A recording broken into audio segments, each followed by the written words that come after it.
you think the battle's won,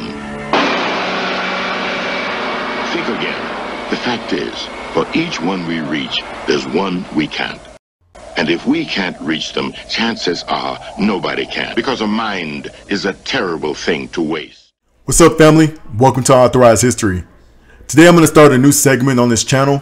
We're going to call it Black History Drops. And in this segment, we will discuss Black history figures, events, and stories in a more condensed format. Let's begin with episode 1, where we're going to talk about Sherrod Bryant, the wealthy slave owner who was black.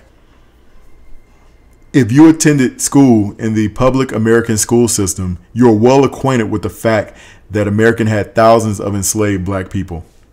For over 400 years, black people suffered through slavery, and arguably the after effects of slavery are still being felt by modern day black Americans.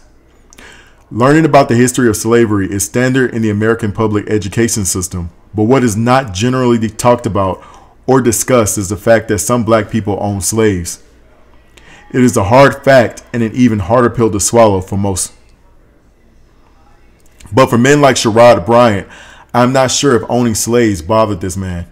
I'll get into why I believe that later in this video. But who is Sherrod Bryant, you might ask? Sherrod Bryant was a black man born in 1781, and around 1840 he moved from Granville County, North Carolina to Tennessee.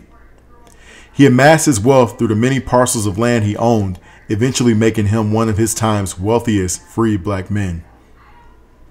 It is estimated that he owned around 20 enslaved black people who all worked on his land in different capacities.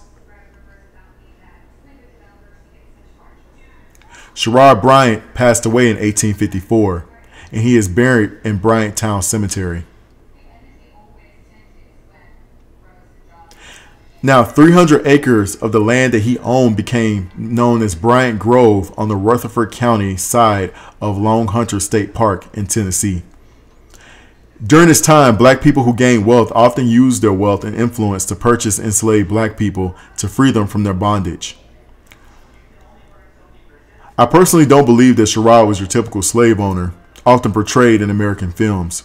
Still, I think he followed a societal norm during that time, which involved many slave owners procuring slaves to work their land. But I want to hear your thoughts. Please let me know your thoughts on this video down below in the comment section. Don't forget to like, share, and subscribe, and I'll be back with another video very soon. All right, peace, family.